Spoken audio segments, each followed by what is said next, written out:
vamos iniciar o nosso ciclo com Inácio Pérez, uma das maiores sumidades de BIM no mundo, sócio fundador da BIM Academy e criador do conteúdo da Cúpula Europeia do BIM. Dirige a primeira plataforma de e-learning no setor AECO, que está em processo de crowdfunding. Ele é diretor do mestrado internacional em tecnologias digitais para cidades sustentáveis e inteligentes, do mestrado de BIM em Engenharia Master, sendo membro do capítulo em espanhol do edifício Smart ESFB e GU BIMCAT. Ele pertence também a várias organizações como a Comissão Construindo o Futuro, CCF, e a Comissão Nacional de Estratégia Espanhola. Então, como a gente diz aqui no Ceará, o cabo é bom. O Inácio vai falar um pouco sobre as principais mudanças nos projetos de BIM, quais são os custos, economias do sistema e como tirar o máximo de proveito dele.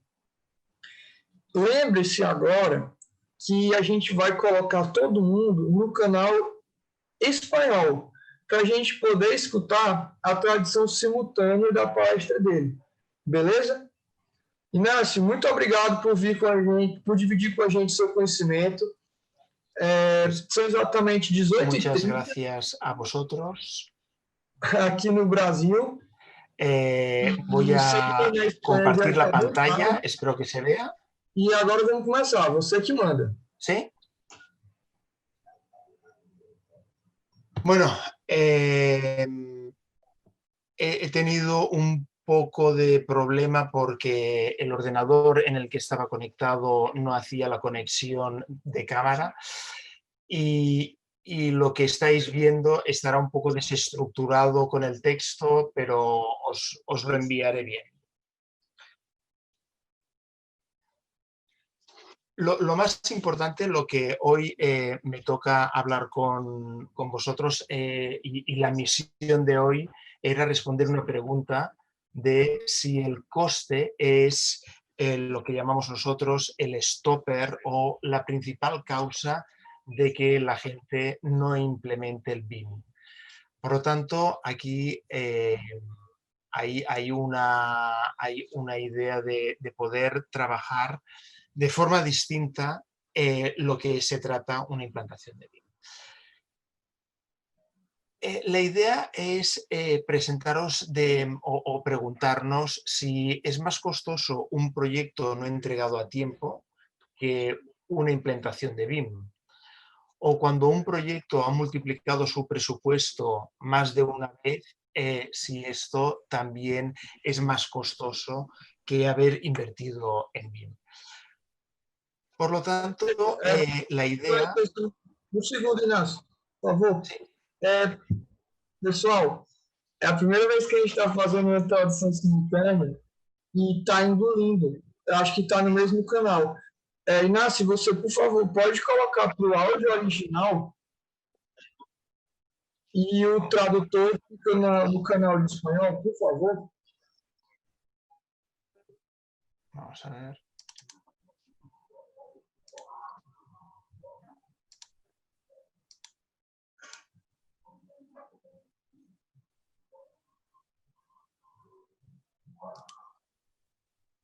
Sí, no, estoy mirando para ver para que me aparezca.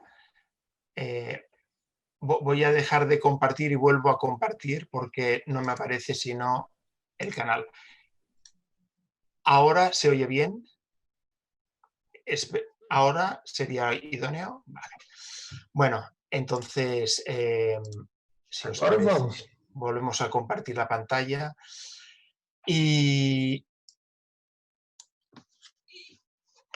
la pregunta que os hacía al inicio, que me hacía yo al inicio, era si el coste económico es el principal problema que tiene el BIM para su expansión en cualquier país del mundo. Por lo tanto, yo creo que no. Y la idea de lo que vamos a hablar durante estos próximos 40 minutos va a ser para intentar demostrar esto. Y os lo voy a intentar probar con datos y a través un poco de mi experiencia. La idea es desmistificar el coste del BIM y, por lo tanto, intentaré que dentro de la agenda de hoy os lo pueda explicar de una forma, de una forma clara.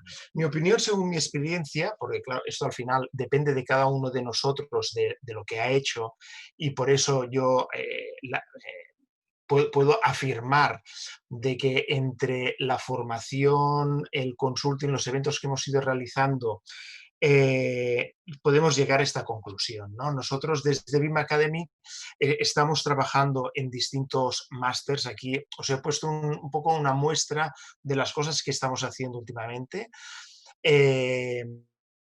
Y en qué ámbitos estamos trabajando. En la parte del consulting también ha habido todo un trabajo con constructoras, con productoras de materiales, con conocidos fabricantes de hardware o con ámbitos como el de la Feria de Barcelona, que son de exposiciones.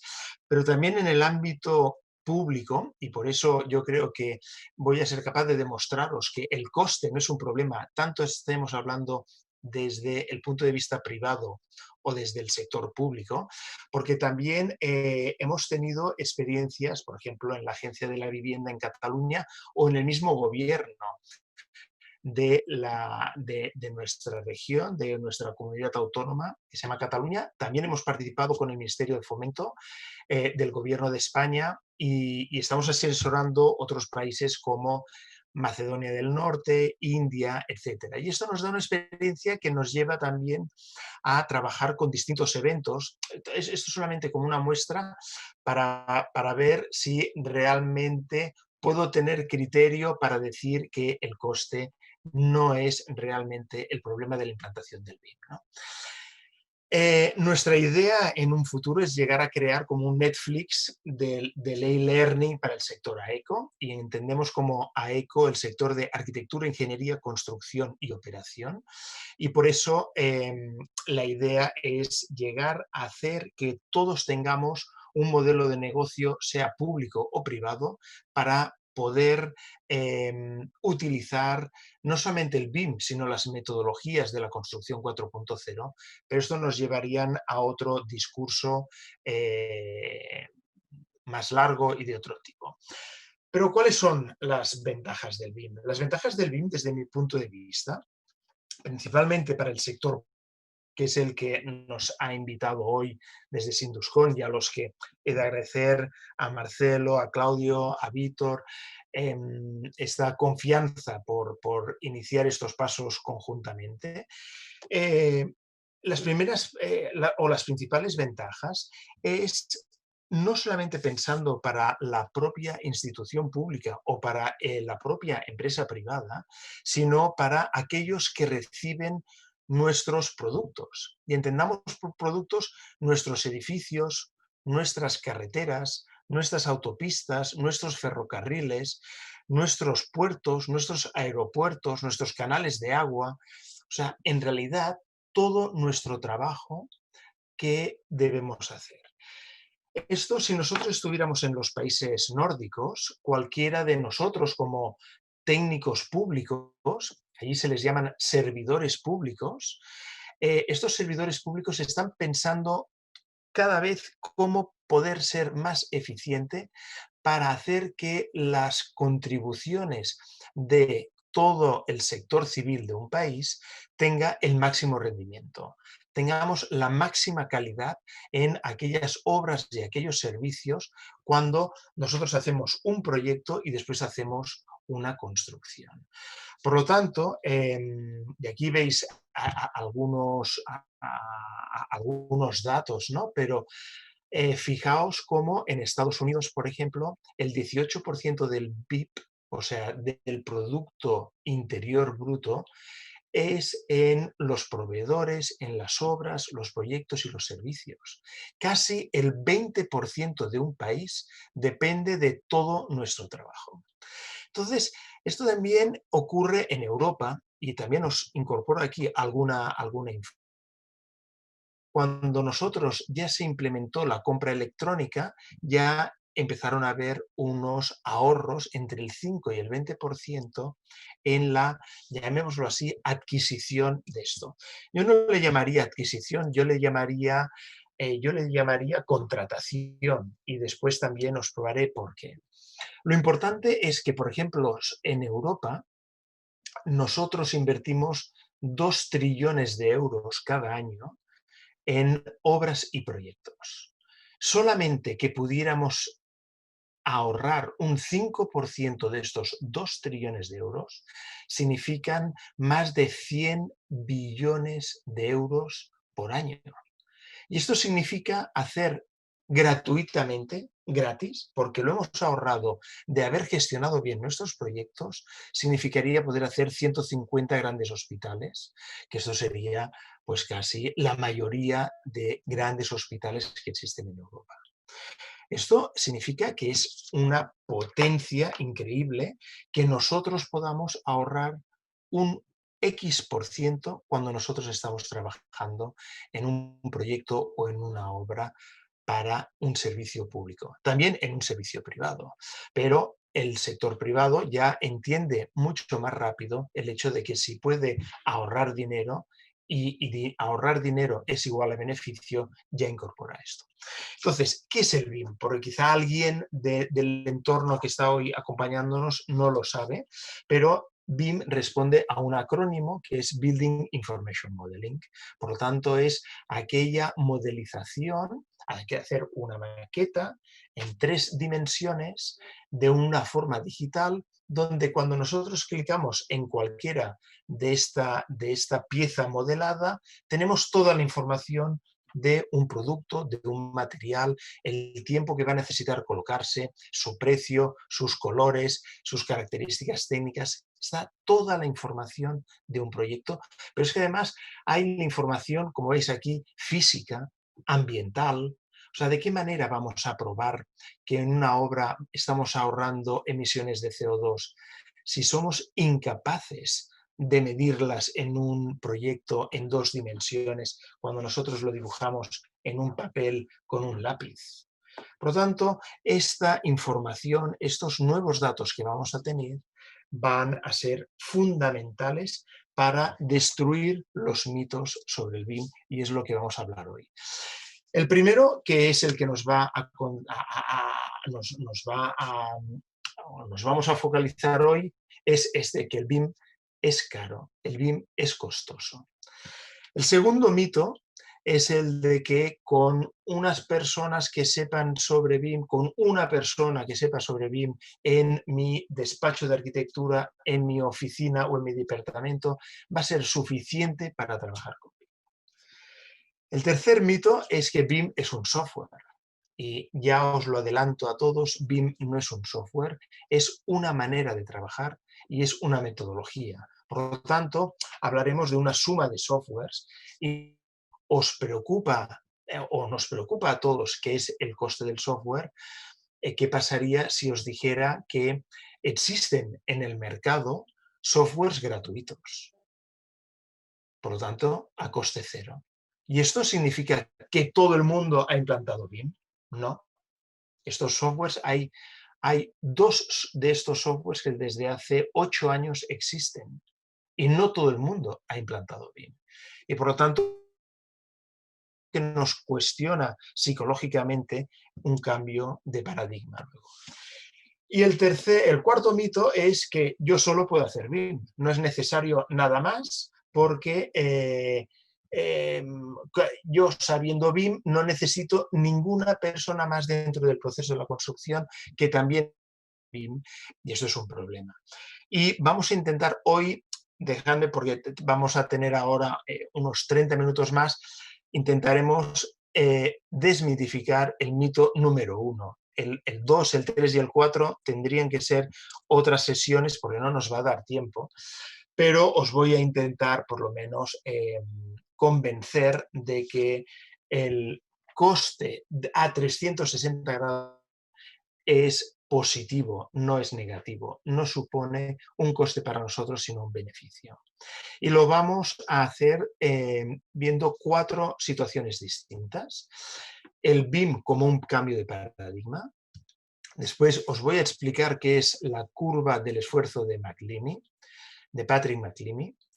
Vamos a ver un tercer punto que es, finalmente tenemos datos y por lo tanto estos datos van a ayudarnos a hacer que el BIM sea algo positivo para nosotros. Y por último os voy a explicar la teoría del BIM, BAM, BOOM, que os va con la que vamos a cerrar esta sesión. Bien, vamos a por qué el BIM es un cambio de paradigma. Este es el mapa del planeta según lo ven en Australia y en Nueva Zelanda. Y a mí me chocó muchísimo ver este mapa del mundo porque yo, claro, no encontraba España, que es del país desde donde yo os estoy hablando. Y claro, es que España, para los australianos, está en la antípoda y se ve en el extremo de la derecha, en el último punto, abajo de todo, y ahí está España. Claro, esto es una manera de ver el mundo totalmente distinta. Yo soy australiano, pues Australia está arriba y está en el centro. Pero esto significa que el mundo es distinto. Esto significa que realmente ha habido un cambio del mundo. No, es una visión distinta de nuestro planeta. Y lo que os voy a pedir hoy es hacer el ejercicio para entender que el sector de la construcción es una visión distinta cuando utilizamos el BIM. Ni más ni menos. No es ningún proceso lento y costoso para nosotros. Si entendemos el cambio de paradigma que supone el BIM y la manera colaborativa de trabajar, ahora vamos a empezar ya con un poco de teoría sobre lo que significa el esfuerzo en el sector de la construcción. Este es, como veis aquí, en la parte inferior tenéis siempre los links a esta información que os proveemos. Pero esto pertenece a una serie de 5 vídeos de Patrick McLeamy. Patrick McLeamy es el fundador de Building Smart International y es la persona que aboga firmemente por el Open BIM, ¿vale? Para tener una metodología abierta, no solamente a un software, sino a todos aquellos software que sean necesarios para hacer un buen trabajo. Y fijaos, el cuadro que lo utiliza, pues veis aquí en las ordenadas el tiempo, en las abscisas el esfuerzo, y vamos a ver lo que significa un proyecto tradicional. Un proyecto tradicional tiene una parte de esfuerzo durante su programación urbana, la parte de diseño, que implica un poco más de diseño, un poco más de trabajo, un poco más de proyecto. El DD es el Detail Design, o sea, ya entramos en el proyecto, digamos así, ejecutivo, y hasta que hay el CD, que es el Construction Design, que es el proyecto constructivo, aquella información que necesitamos para construir algo. Y después hay el esfuerzo que hacemos durante el periodo de la construcción. Si nosotros a esto le sumamos 2 variables más, la primera es la habilidad para controlar el coste. Esta es muy fácil de entender. Nosotros al principio tenemos una habilidad muy alta para controlar el coste porque aún no hemos iniciado nuestro trabajo. Por lo tanto, si nos dicen el edificio ha de tener el doble de tamaño, pues bueno, lo podemos hacer sin ningún problema. El aparcamiento necesitamos 10 plazas más para más coches. Lo hacemos sin ningún problema. El problema ya es cuando nosotros ya hemos avanzado este proceso y podéis ver cómo ya tenemos más dificultad para entrar sin tocar el coste cuando empezamos a construir. Ya casi no tenemos ninguna capacidad para hacer ningún cambio. Y ahora vamos a unir esta variable con esta segunda, que vamos a ver ahora, que es la del coste de un cambio en el diseño. Al principio, este coste, o sea, teníamos mucha habilidad, mucha facilidad para hacer el cambio y además teníamos un coste casi cero. Pero a medida que va pasando el tiempo, este coste de un cambio del diseño ya se dispara de una forma exponencial. ¿Por qué de una forma exponencial? Porque, por ejemplo, cuando ya tenemos el edificio construido, si alguien pide un aparcamiento subterráneo y no lo teníamos previsto, es casi imposible hacerlo. Y por eso el coste de este cambio de diseño es tan alto. Aquí lo que vemos es que el cruce entre un vector y el otro vector nos da una situación intermedia en el construction detailing y esto nos lleva a este punto, que es el punto de cambio, donde ya no vamos a tener habilidad para controlar el coste y donde cualquier cambio nos va a producir un coste importante. Y entonces llegamos a una situación que es esta, es la del litigation phase. Es esta que se lee poco, pero aquí lo que significa es que como no somos capaces de entregar el proyecto a tiempo, ni somos capaces de entregar el proyecto dentro del presupuesto que habíamos fijado, las decisiones ya las van a tomar los tribunales, porque nuestro cliente, sea público o privado, va a estar descontento con nuestro trabajo. Por lo tanto, Building Smart, esta corporación que le podemos llamar, es casi como las Naciones Unidas del BIM, porque abogan por este Open BIM y por la manera de trabajar distinta, de una forma más colaborativa y utilizando también metodologías de Lean Construction, Integrated Project Delivery, etcétera, que otro día, si os puede interesar, en otras sesiones podríamos introducir estas otras metodologías. La idea principal es que intentar de poder cambiar vamos a ver si puedo tener esto, no sé si se ve, tener esta posibilidad de cambio en este punto y trasladarla lo antes posible. ¿Esto qué significa para nosotros? Que todos aquellos cambios de diseño que tenemos previstos hacer, los tendríamos que introducir lo antes posible en la primera fase para que nuestro esfuerzo y nuestro coste no se dispare. Y esto es fundamental. Esto es la base del trabajo colaborativo en BIM. Por lo tanto, ¿Europa qué hace? Pues os he buscado, por ejemplo, la versión europea portuguesa de la directiva 24 de 2014, en la que nosotros le llamamos la directiva BIM, y es en la que todos los 28 países en ese momento que conformaban los estados europeos convienen en utilizar sistemas digitales tales como el BIM. Y aquí, además, se habla de algo que es muy interesante, porque esta directiva no tiene como título la puesta en marcha del BIM en Europa, sino el título es los cambios de los contratos públicos. Debemos cambiar la manera de contratar un proyecto o una obra. Aquí además dicen, para hacer mejor este contrato público, por favor, requieran la utilización de Building Information Modeling Systems, que al final se reducen al BIM. Por lo tanto, a Building Information Models, para poder hacer un encargo, hacer una contratación de un proyecto público. Ahora vamos a los datos. Hemos visto este cambio de paradigma, hemos visto la importancia de adelantar los cambios que van a haber. Imaginemos que como administración pública yo dijera que durante la construcción no va a haber ningún cambio en el proyecto constructivo.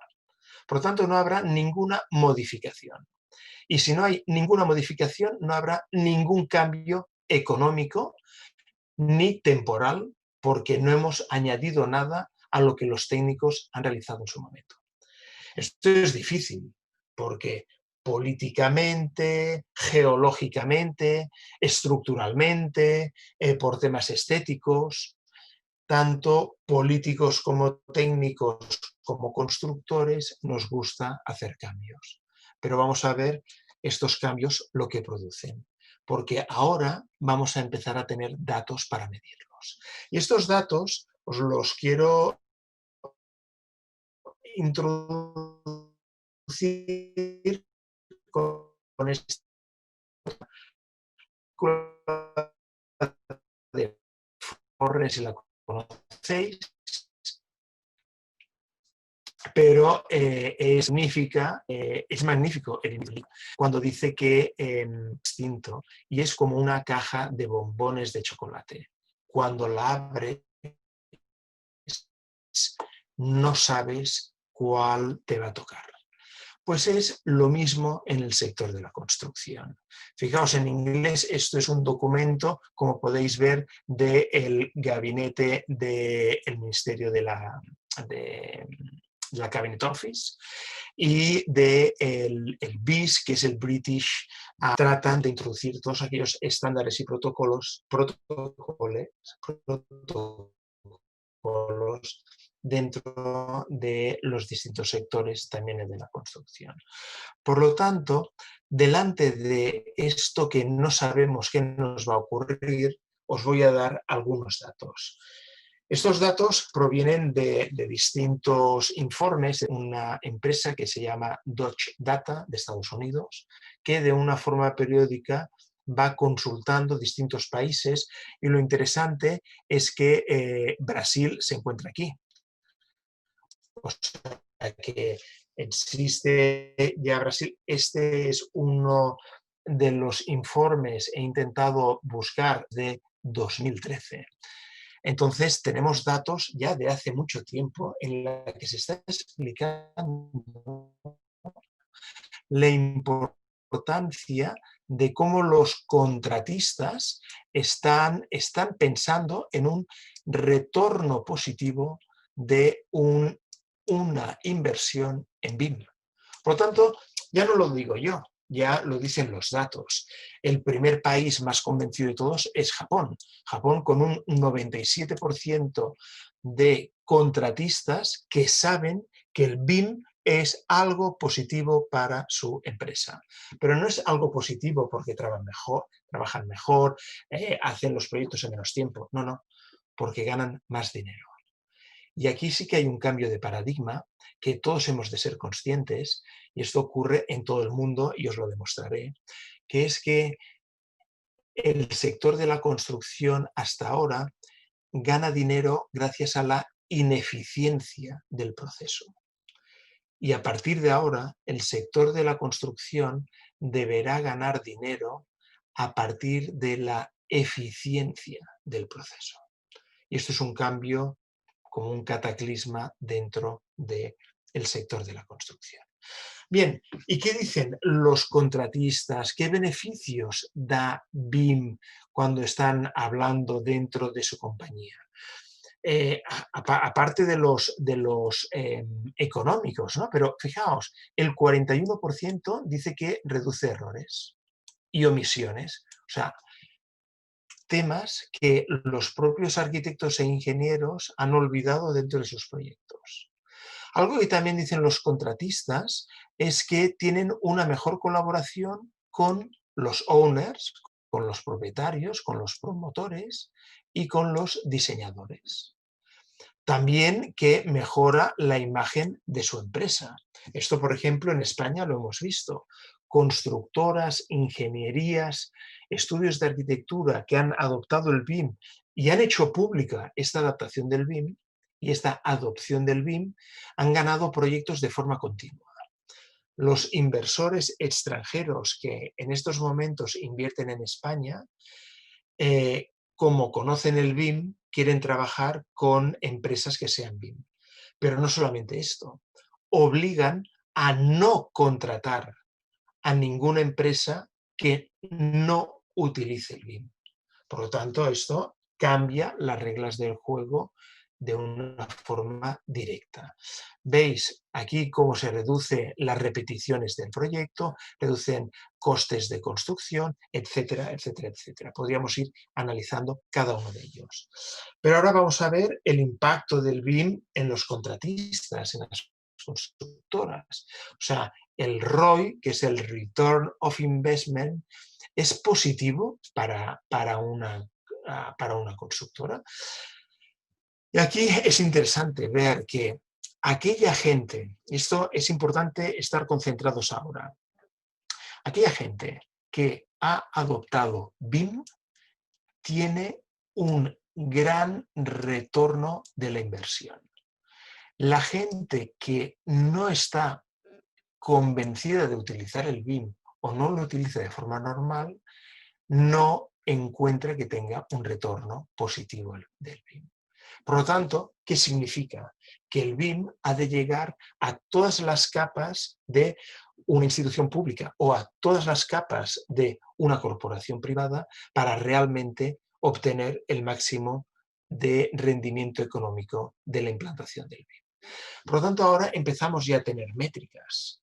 Y estas métricas, la gente que estaba utilizando papel y lápiz o Rotring o un plotter para hacer un proyecto, era muy difícil saber, por ejemplo, tener métricas de cada proyecto, cuánto ha costado, cuántas horas nos hemos dedicado a ese proyecto.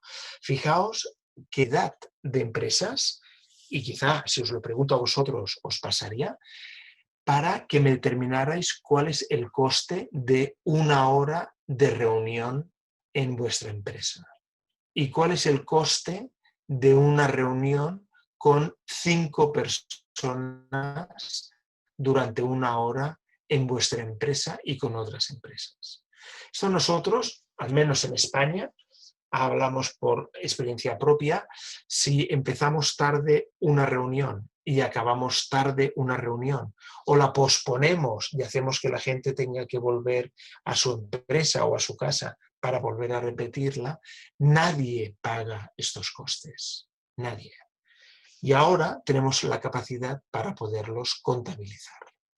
Entonces, vamos a ver algunos ejemplos de esto, porque podemos decir, bueno, Ignasi, esto, pues os lo voy a demostrar con algunos proyectos.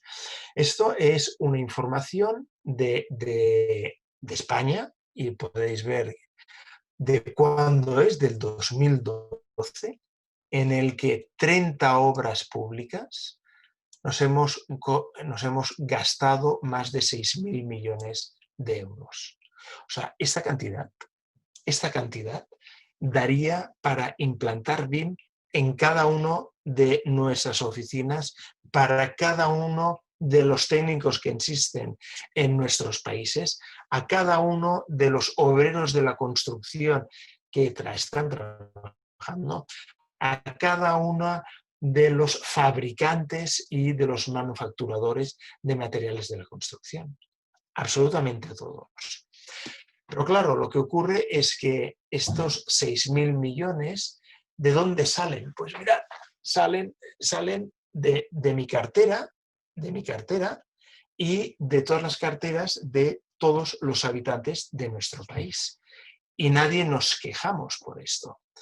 Entonces, vamos a ver otros proyectos. Quizá este lo conocéis más, es la Ciudad de las Artes, para poner también un ejemplo de dos ingenieros que son muy, muy conocidos. Cualquiera de las ciudades en todo el mundo querría un proyecto realizado por Santiago. Es que la Ciudad de las Artes en Valencia, solamente un proyecto ha tenido un sobrecoste de 625 millones de euros.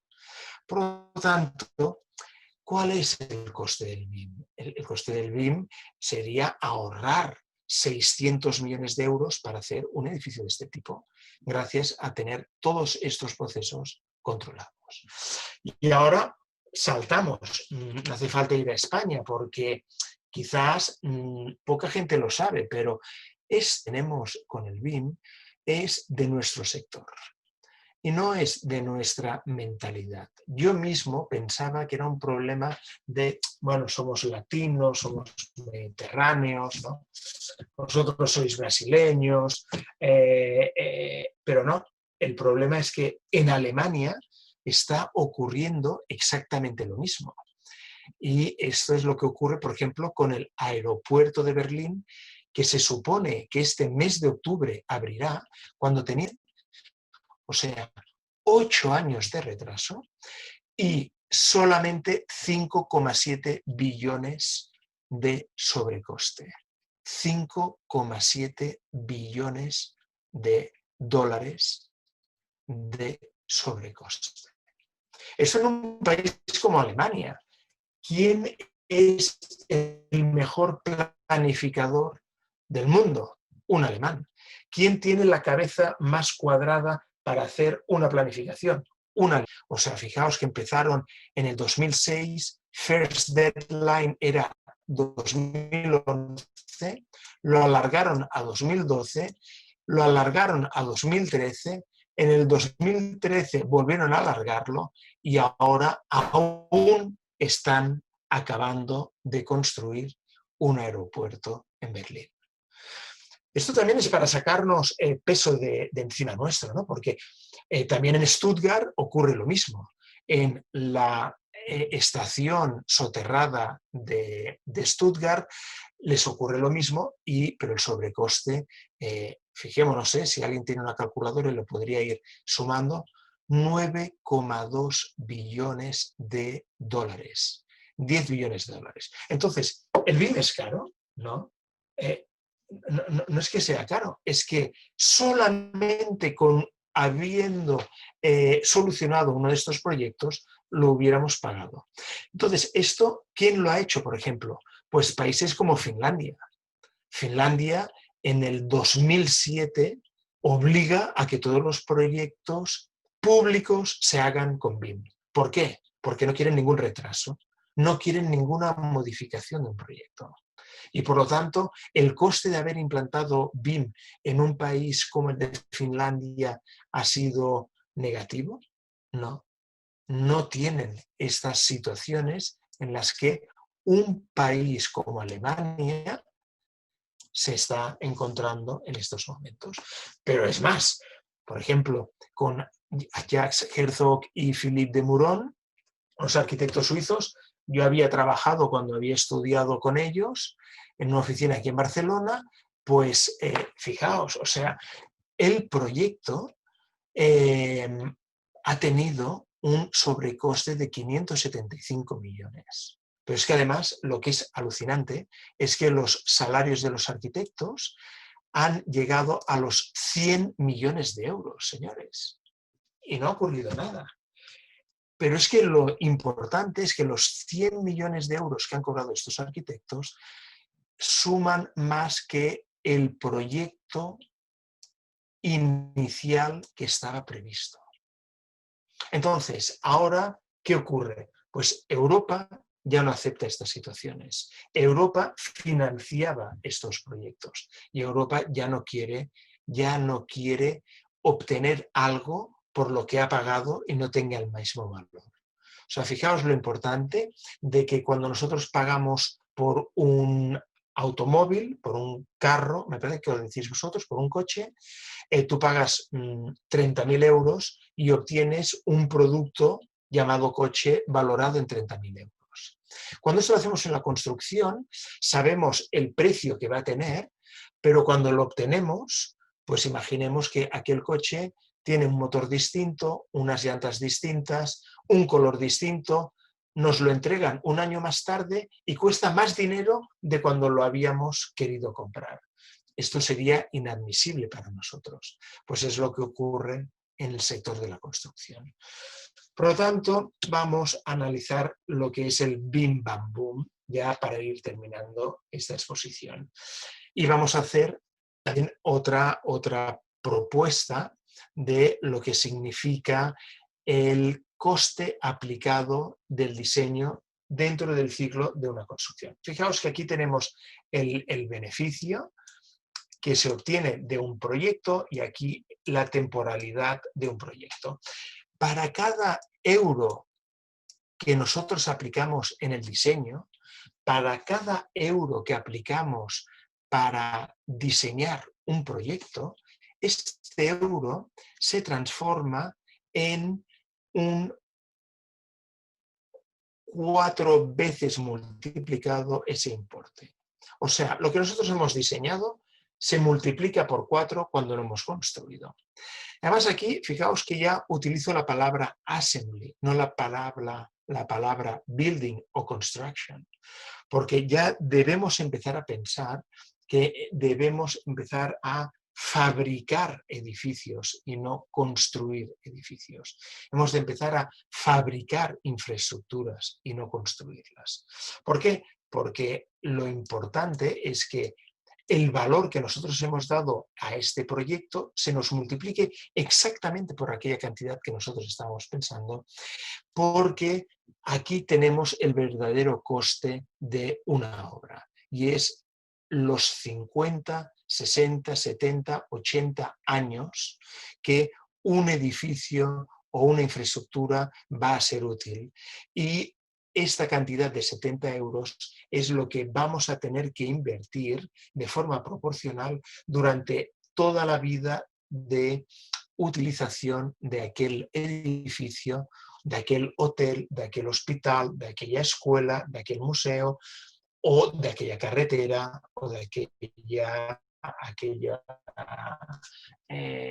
aquella ferrovía que estamos utilizando. Por lo tanto, delante de esta cantidad, que esta cantidad se basa en la calidad de lo que hemos producido durante el diseño más el ensamblaje, esta cantidad es la importante porque, como vemos, es 70 veces mayor a lo que es el proyecto y más de 3 veces y media lo que ha supuesto su construcción. O sea, cuando hacemos un puente, para mantenerlo durante 80 años nos vamos a gastar 3 veces y media su coste. Y cuando no lo hacemos, tenemos los problemas, por ejemplo, de New Orleans en la presa, no sé si recordaréis, en 2004, cuando se desborda el Mississippi, o hace 4 años o 3 años, cuando el puente de Génova en Italia cae por falta de mantenimiento. O sea, esa falta de calidad es la que, como sector público o sector privado, no nos podemos permitir. Por lo tanto, esto significa que es tan importante porque por primera vez nos va a ayudar a hacer un Building Assembly Manufacturing. O sea, el BIM nos va a ayudar a obtener un BAM para poder llegar a el Building Operation and Optimization Management, o sea, la parte de gestión, de operación y mantenimiento de aquella operación. Pero lo importante es que el BOOM tenemos sin el BAM y el BAM no lo obtenemos sin el BIM. Por lo tanto, esto implica una nueva manera de trabajar. Y ahora sí, ya termino con esta imagen en la que esta nueva manera de trabajar, y esto lo podemos hablar otro día, es la que entre todos podéis ver aquí gente con casco, gente con gafas, gente con viseras, gente que tiene distintas, por decirlo así, sombreros durante la obra, que van a tener que trabajar todos ellos conjuntamente por primera vez, estando sentados en una silla, en una misma mesa, para hacer y dar todos aquellos requerimientos que vamos a necesitar en un proyecto para hacer que aquella infraestructura o aquella edificación salga por aquel precio, aquel coste que habíamos firmado y se construya en aquel plazo de tiempo que habíamos asumido. Muito obrigado por la vostra atención, no sé si seguro que lo he dicho mal, pero muchísimas gracias por vuestra atención.